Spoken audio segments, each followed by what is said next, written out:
నాకు ఈరోజు కార్లో రాగానే చాలా సంతోషం వేసింది. దానికి కారణం ఏంటంటే అక్కడ పెట్టిన 2 పోస్టర్లు.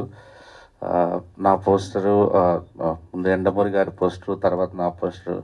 అంటే జీవితంలో ఏదో సాధించానన్న కొన్ని మొమెంట్స్ ఉంటాయి కదా, ఇదొకటి అనమాట. ఎందుకంటే వ్యక్తిగా నేను ఇలా ఉన్నాను అంటే ఆయన పుస్తకాలే.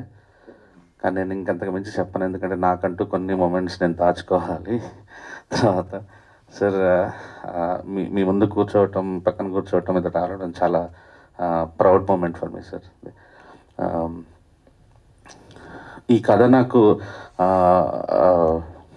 1.5 year 2 years బ్యాక్ అనుకుంటాను, వీరశంకర్ గారు ఒకసారి కథ వినండి చాలా బాగుంది అన్నప్పుడు, మామూలుగా నేను ఒక 2 కండిషన్స్ పెడుతుంటాను. అంటే ఎవరికైనా కథ వినాలన్నప్పుడు 45 నిమిషాలు లోపల చెప్పండి, రెండోది హ్యాపీ ఎండింగ్ రామ్ కామ్ అయితే చెప్పకండి, నాకు ఎక్కువ అసలు అని చెప్పాను.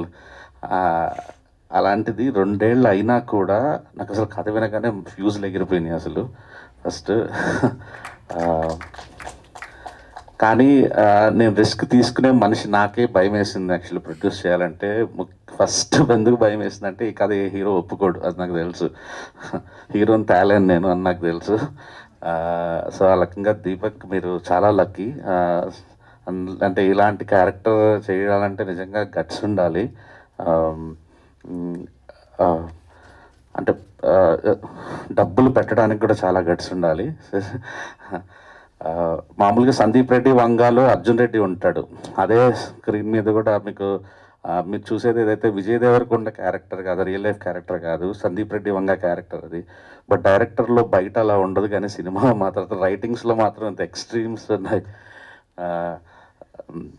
నాకు అంటే ఇది ఖచ్చితంగా రిలీజ్ అయిన తర్వాత పెద్ద సౌండ్ చేస్తుంది, డిస్కషన్కి ఆస్కారం ఇస్తుంది.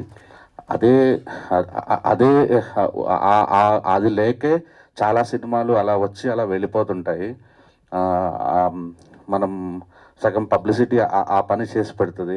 అలాంటి హట్కే పాయింట్లు ఉన్నప్పుడు గుడ్ లక్ అందరికీ.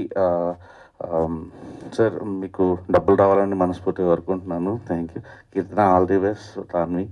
అండ్ సార్ మీకు అందరికీ thank you, all the best.